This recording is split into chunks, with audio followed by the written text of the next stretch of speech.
I should not be the best student in that school. They begged me. Go. My child attends Chrisland School, VGC. All right. Okay. Good evening, mothers. Good evening to everybody, to fellow Nigerians.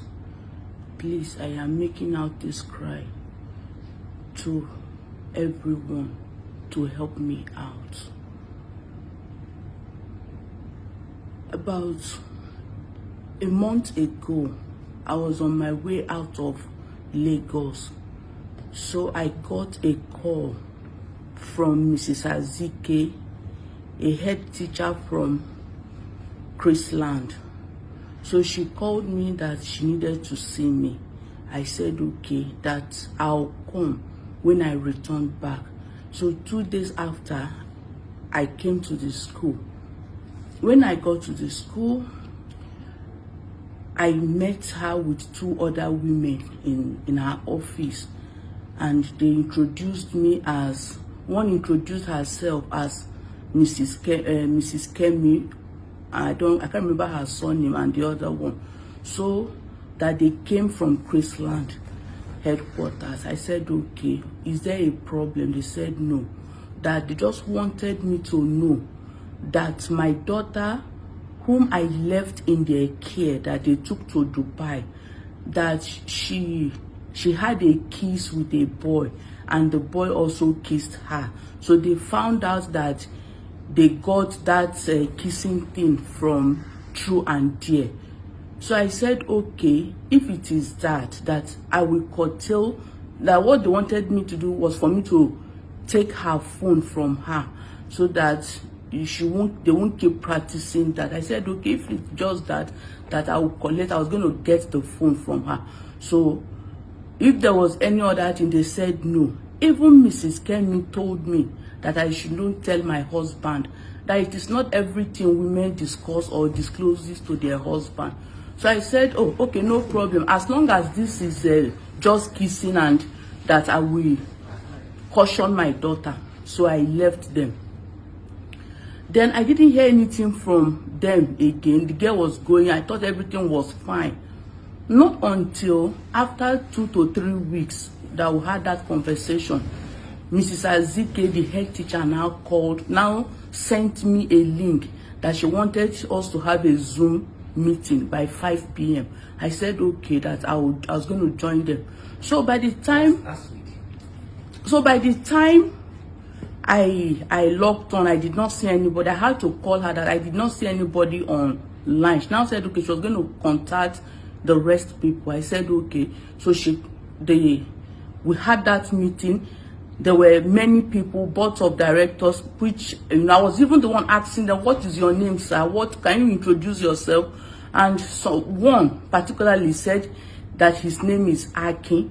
So the Aki was the one, like the person leading the meeting. He began by saying, if there is no forgiveness, there won't be sin. If there is no sin, there won't be forgiveness.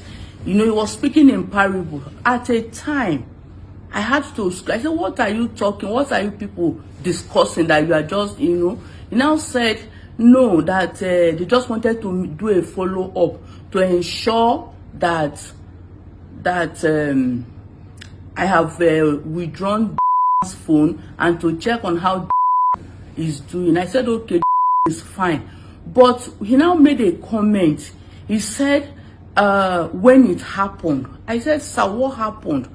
He said, did not tell you. I said, no, did not tell me anything. So on that, I'm sure they have the record of that Zoom meeting. So I was screaming at them. I said, tell me what? I don't understand. Did anything happen?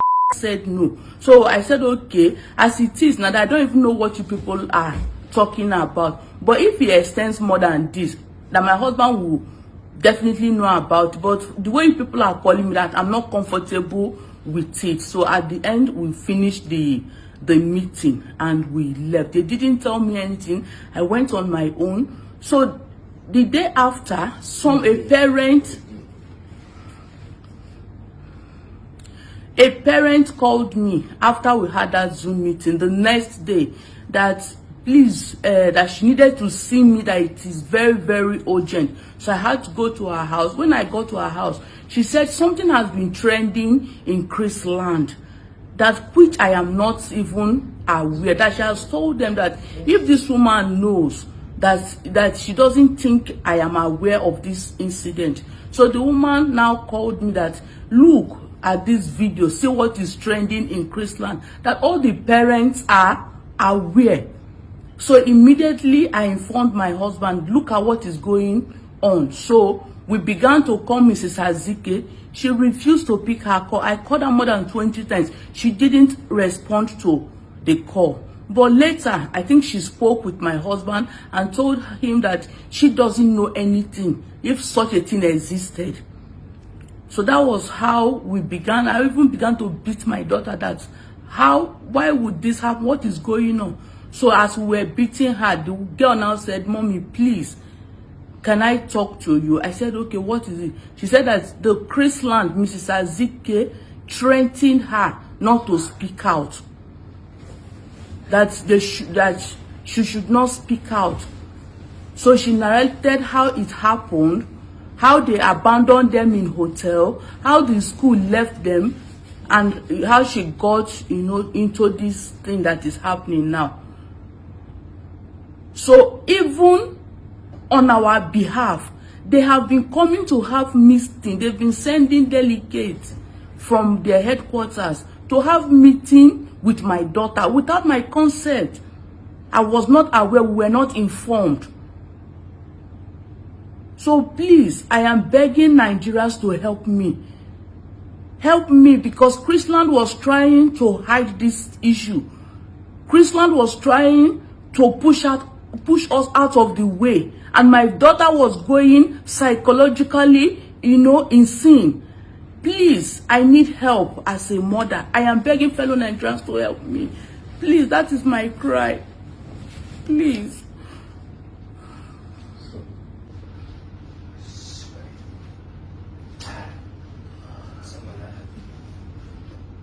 So as a mother, and the part that Chrisland played to cover up this issue, this rape issue.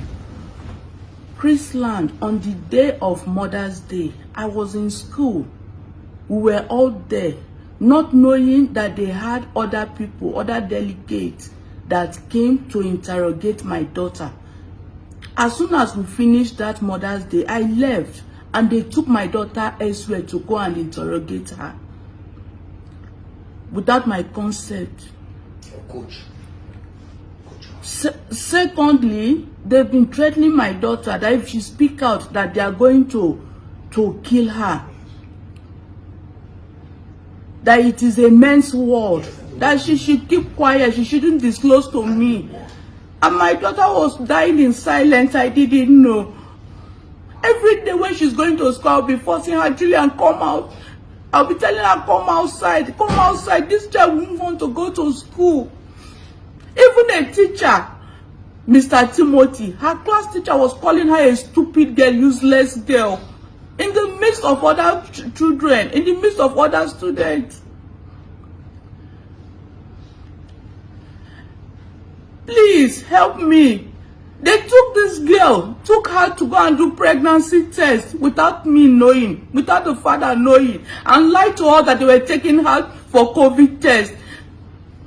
They took her almost 3 times for COVID test. Please, is it possible? Do they use blood sample for COVID test? Do they use urine for COVID test? And I did not know, not until this thing came up. And to crown it all, because we have started confronting them, because we have started telling them that we are aware of what has happened, they now sent her a suspension letter. After I carried my daughter, handed her over to you, and you people were begging me that she should come. We paid a lot for her to go to that trip with you. And you got there, left them uncared for. Please help me. I need help. I need help. My daughter is not okay. Please, I need help. If there is any way you people can help me, please help me. I need help, please. All right. Okay. So, when I was asking my daughter to explain to me what happened, my daughter said that they went out in the morning to have breakfast, and one of the boys, Kachi, begged her that she should borrow him her phone charger. So she gave Kachi the charger. Then later in the evening, I think after they had dinner in the evening, the Kachi now called her room that she should come and pick up her charger. So she went there. When she went to the place to get the charger. When she got there, they opened the door, and one of them asked her to take her charger from the toilet. That it was when she entered the toilet that they now hijacked her, told her to drink, to take a substance. So they were all under the influence of drug. So after that, she did not know what she was doing again. So that was what she narrated to me, and they told her to be climbing them, and somebody stood and was videoing them and was posting it out. So